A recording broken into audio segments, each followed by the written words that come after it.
Hey Lincoln, I hope this message finds you well. I stumbled onto your YouTube channel last week while I was trying to make sense of something I can't fully explain.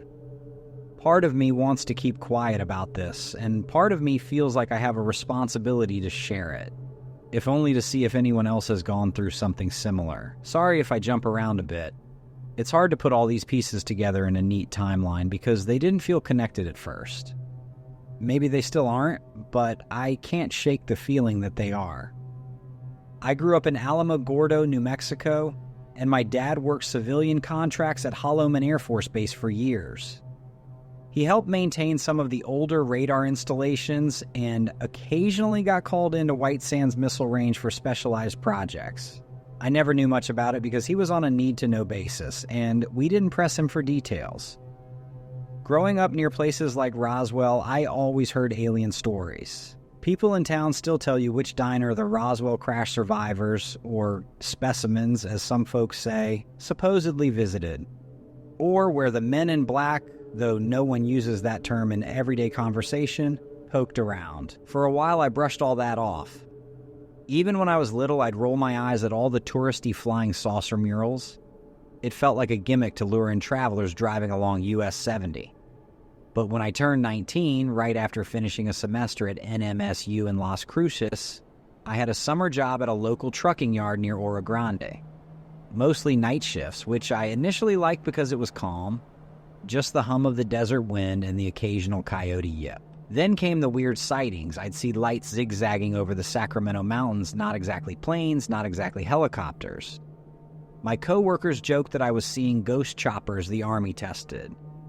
One time I watched this orb, best way I can describe it, hover above the dunes, flicker red, then shoot off so fast it seemed to vanish into thin air. You can't unsee something like that. I tried to rationalize it, maybe a drone, maybe a reflection on my windshield, but it felt off. I mostly forgot about all that until about 2 months ago. I got a call from my old high school friend who joined the Air Force right out of school. He's since retired, did 20 years, and now does some consulting. He never talked about weird stuff during his service, not even once.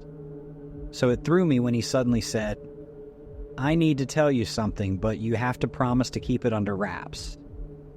It sounded dramatic, like a bad spy movie. He wouldn't say everything on the phone, so we met for lunch at the Cattle Baron in Alamogordo one weekend.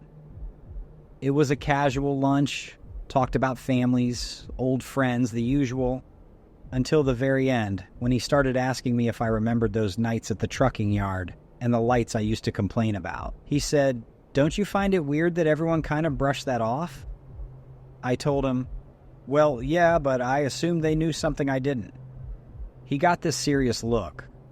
According to him, some high-level folks know we're not just dealing with test crafts or foreign drones. He claims that since the 90s there have been rumored encounters out in the desert. Incidents that almost never make it to local news or even the rumor mill. He told me about a hush-hush incident at White Sands in early 2005, which would have been right when I was working that night shift job, involving a group of unknown aerial objects that hovered and darted around the missile range, setting off sensors. The details get fuzzy, but apparently the brass arrived, closed off the area, and told everyone to keep their mouths shut. He insisted that we have non-human tech quietly observed or tested out there, or there's something non-human actively watching us. Could be both. I'd be inclined to call him paranoid if it wasn't for the other things I started noticing about 6 weeks ago.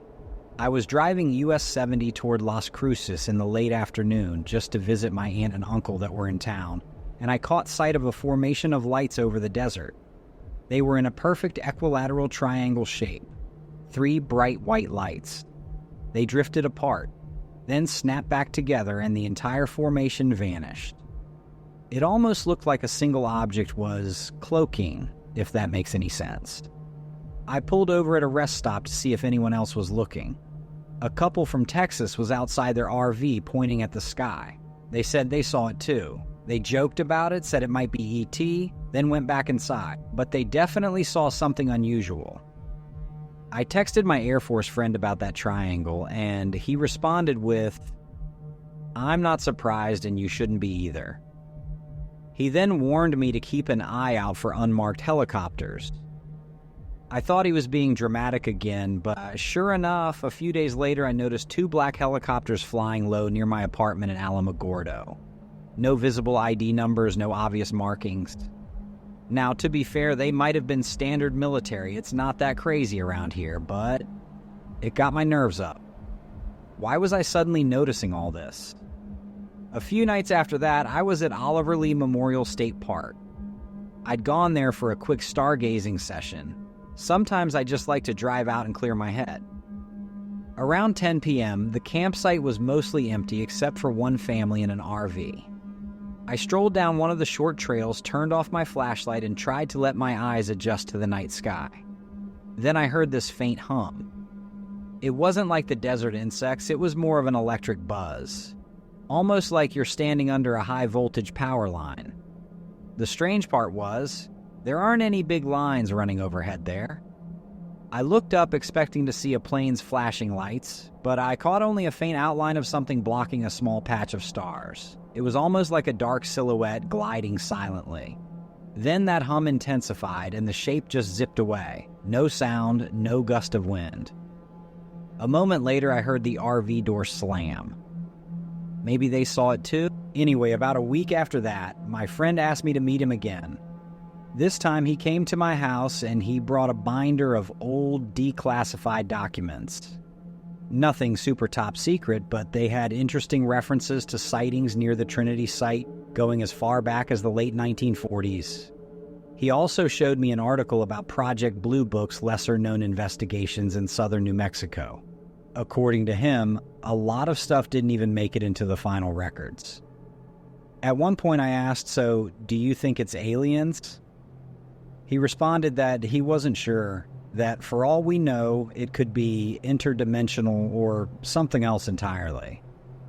He claimed some folks he's spoken to have even used the word Lemurians, referencing mythical advanced beings, but he had no clue if that was just off-the-wall speculation. After that conversation, I started having trouble sleeping, which might sound overdramatic, but it's the truth. Every little noise outside at night made me wonder if some unmarked vehicle was rolling up. I also realized my phone battery was draining abnormally fast, which might be purely coincidental, but you can guess where my paranoid mind went. Like something was intercepting my signals. I started looking into EMF detectors, which ironically made me remember stories from your YouTube channel about people scanning their property after UFO sightings. I couldn't believe I was now one of those people, ordering gear off the internet to check for unusual electromagnetic spikes in my living room. I'm also finding myself more suspicious about what my dad worked on. He passed away a few years back, so I can't exactly ask, but I remember he used to come home from White Sands looking exhausted, sometimes cryptic about the weird tests they ran. I figured it was just hush-hush missile stuff or flight technology. Now I wonder if he saw more than he let on. Maybe he had some reason to keep quiet. I recall he once told me that if I ever saw lights that don't match anything we fly, I should just let them be. My mother teased him, saying he sounded like a conspiracy theorist, but he never laughed. All of this makes me question how many other people around Alamogordo have seen the same things I have, especially longtime residents who've learned to ignore the lights or chalk them up to military drills. You'd be surprised how many odd stories you hear when you just ask. The guy who changes my oil told me last week that his cousin swore he saw a hovering craft shaped like a boomerang out near Cloudcroft. Another guy at the barbershop said he watched little silver guys wandering near some basalt outcropping by the missile range fence. He said they disappeared when I blinked. He shrugged it off, claimed he had no proof, so who'd believe him? I've been going on forever here, but I guess I just feel like I need to unload this to someone who might actually listen. I don't have any proof. I don't have pictures or video. I tried to grab my phone once to film the lights, but by the time I got the camera open, they zipped away like they were playing with. There's a sense that they, whoever or whatever they might be, know exactly what they're doing and don't want the average person catching on. I guess that's why I'm writing into your YouTube channel. I've come to know you on Dread Captures, and I've heard you give a fair shake to stories that aren't necessarily Hollywood flashy or just come from a random listener. I don't need people to believe me wholeheartedly. I just want to get it out there in case someone else in southern New Mexico is seeing the same phenomenon. And maybe, just maybe, someone else has puzzle pieces that fit mine. Anyway, I appreciate you taking the time to read this. If you end up sharing it, that's fine. If not, I totally understand. It's not like I can offer a smoking gun or some big revelation, aside from the fact that at least one former Air Force guy and a few random folks around here sense there's more going on than just advanced aircraft tests. I kind of hope I'm wrong, but I have a gut feeling that the desert is holding on to secrets older and stranger than most people realize. Thank you for hearing me out. If you have any questions, feel free to contact me. I'll do my best to recall details or dates, but I admit some of it's a blur of tension and half-remembered sightings. The nights in Alamogordo can be hauntingly beautiful, but they can also leave you looking over your shoulder for whatever's lurking overhead. Take care. Ryan E. from Alamogordo, New Mexico. I've been lurking here for a while, but this is my first time actually posting anything. Honestly, I'm still not sure if I should. A part of me worries I'm inviting trouble just by speaking up. Anyway, here goes. Back in 2019, I was working as an on-site network technician for a government contractor at the Redstone Arsenal in Huntsville, Alabama. Nothing super top secret, just setting up secure communications networks for day-to-day operations. I never had high clearance, I never asked too many questions. I was just happy to have a stable gig after bouncing between tech jobs for years. When I was on site, we'd mostly do routine maintenance checks in a secured building near the Army Materiel Command headquarters. If you know Redstone, you know it's the heart of a lot of missile and rocket research. Plus, it's home to the FBI's Hazardous Devices School. Busy place, lots of hush-hush stuff, but I figured it was standard military procedure. One night in mid-August of that year, my boss asked if I could pull a late shift because they needed someone to upgrade a batch of servers off the main corridor. That corridor is typically pretty quiet after 6 p.m., almost no foot traffic aside from security patrols. I settled in, half expecting an uneventful night of software updates. Around 1:30 a.m., I took a break to grab a soda from the vending machine near the side entrance. It was a calm, humid night, and I stepped outside for just a moment to stretch my legs. That's when I noticed a large unmarked cargo truck pull up near a loading dock off to the left. Now, unmarked vehicles aren't that strange in a place like Redstone. Plenty of contractor trucks, no biggie. But something about this one made me pause. Instead of the usual khaki or black, it was a dull slate gray, almost metallic, and had no license plates, not even government ones. Two men jumped out wearing plain black uniforms with zero insignia. They moved fast, like they knew exactly where they were going. I guess I was staring because one of them turned his head like he noticed me.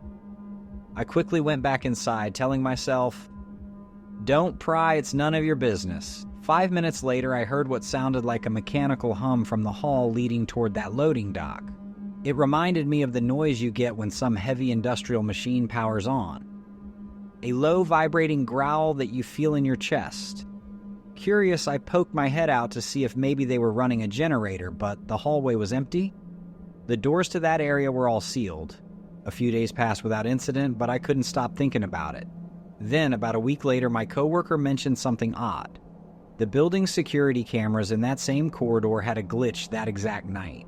The footage from around 1 a.m. to 2 a.m. was corrupted, showing just static. He joked that it must have been an EMP test, but he looked genuinely puzzled. I asked if the glitch happened anywhere else, and he said no. Just that one stretch of hallway. And he only knew because IT had asked him to check the data logs. I didn't connect the dots until another incident happened in early September. We had to do a network diagnostic in a back room near the main data center. I was with two guys who had higher clearances than me, so they usually took the lead. After they unlocked the door, We stepped into this small lab area I'd never seen before. Dimly lit, crammed with metal cases, and there was this chemical smell, like bleach and sulfur all at once. We'd barely started opening the server rack when we heard voices in the hall. Not just normal conversation, raised voices, like an argument. We froze because we weren't expecting anyone at that hour. My coworker whispered, "Let's hurry up and finish." But something made me linger, listening. The voices drifted closer. I caught snatches of phrases like "classified beyond their pay grade" and "move it before the morning shift." Then I heard a different voice, calmer, say something like, "This is direct from the DoD, no paper trail." I tried to look casual, but adrenaline was hammering in my ears. A minute later, the voices receded. My coworkers pretended nothing was off, but they were nervous. We finished our job as quickly as we could and left. After that, random small things kept happening. Access badges stopped working in certain corridors. My timesheet was flagged for review even though everything was normal. One morning, my phone alarm didn't go off, and I found it had reset overnight. Maybe that was a fluke, but I'd read enough online to know that weird phone glitches can be a sign someone's tampering with it. By late September, I started feeling paranoid. I confided in a friend who used to be stationed at Fort Bragg, and he told me about rumored black projects that shuttle in and out of major Army installations. He'd heard stories of unmarked trucks and quiet flights coming into Pope Army Airfield under the radar, so to speak. At first, I blew it off. We see unmarked vehicles all the time in the defense world, right? But I couldn't ignore the sense that something bigger was going on. Then, in early October, I got an unexpected message from an old contact, someone I knew in college who ended up working as a civilian analyst for the NSA. Let's call him B. He reached out of nowhere to ask how things were at Redstone. I joked that it was above my pay grade to discuss. He shot back, "I've been hearing chatter about major anomalies being relocated. Word is they're using Army sites to store or study them." I asked if he meant anomalies like advanced weapons or experimental drones. He hesitated, said, "Think bigger, think out of this world, literally." At that point, I wrote it off as some crazy rumor, but I couldn't shake it. A few nights later, I was heading home after a late shift. The roads around Redstone can be eerie at night, long stretches of highway with minimal streetlights. I was almost at the exit for I-565 when I noticed 3 vehicles behind me, all with tinted windows. Maybe it was just a convoy, maybe not, but they kept pace with me for a few miles before turning off. The next morning, my landlord mentioned that 2 men in suits had stopped by, asking if they knew me and how long I'd been renting. Again, might be coincidence, but it all felt too on the nose. By mid-October, I was practically jumping at shadows. Around that time, rumors started swirling about something being transferred from Redstone Arsenal to Wright-Patterson AFB in Ohio. People in the break room speculated it was ballistic missile tech. Someone else joked it was little green men. I stayed quiet, but my mind kept circling back to the unmarked truck, the missing camera footage, the heated conversation in that hallway, and that hum, like some piece of machinery that wasn't standard military hardware. My last week on that contract was late November. I had no intention of renewing it. The final straw came when I went to clear out some old cables from a storage closet. I found a sealed cardboard box with Project Osprey stenciled on the side in black letters. I'd never heard of any project by that name. The box was taped shut, but it felt oddly heavy for its size. At that exact moment, a stern voice behind me said, "Need any help with that?" It was a uniformed officer I'd never seen before. No name patch, no rank insignia. Just the Army combat uniform with 0 identifying marks. My heart nearly stopped. I stammered something about looking for old Cat 6 cables. He smiled, or tried to, took the box from me and said, "I'll handle this one." Then he walked off, and I was left standing there like an idiot. I put in for a transfer that evening, and within a week I was assigned to a civilian contract in Atlanta, far away from Redstone. Since then, I've occasionally tried to research Project Osprey, but turned up nothing except references to the V-22 Osprey aircraft, which isn't relevant. That friend of mine, B, stopped responding to messages around December. Maybe he just changed his number. Maybe I'm reading too much into it, but it feels like he got spooked. I also asked my old coworker about updates on that corridor security cameras and the unmarked trucks. He simply said, "I can't talk about it anymore," and changed the subject. Safe to say, neither of these guys want to really talk to me anymore. I know how all this sounds, like I'm weaving a thriller out of nothing. But I trust my gut. Something's being moved around these Army installations, and it's not standard hardware. Whatever Project Osprey Y is, it's under serious E. And I truly believe the unmarked cargo I saw and that humming machinery were connected to something beyond typical military R&D. Maybe it's advanced tech from a crash retrieval. Maybe it's an artifact from God knows where. Or maybe it's something more unsettling, like an actual entity. I can't prove any of it, but I've seen enough to know the official narrative doesn't add up. So that's it. I'm posting here because maybe I'm not the only one. Maybe someone else at Redstone or Wright Pat or any other base has seen the same unmarked trucks, or heard that strange hum, or overheard cryptic arguments about no paper trail. If you have, I'd appreciate own. I'm not looking to blow open a giant conspiracy. Heck, I'm worried enough as it is just typing this. But I feel compelled to share because we all deserve to know that something bigger might be unfolding behind the scenes. Something that no one in charge wants to talk about. Anyway, thanks for reading, and please be safe. If I suddenly disappear, I guess we'll have our answer. Maybe it's all just Black Ops technology. Or maybe it's something that doesn't fit into neat categories like human or alien.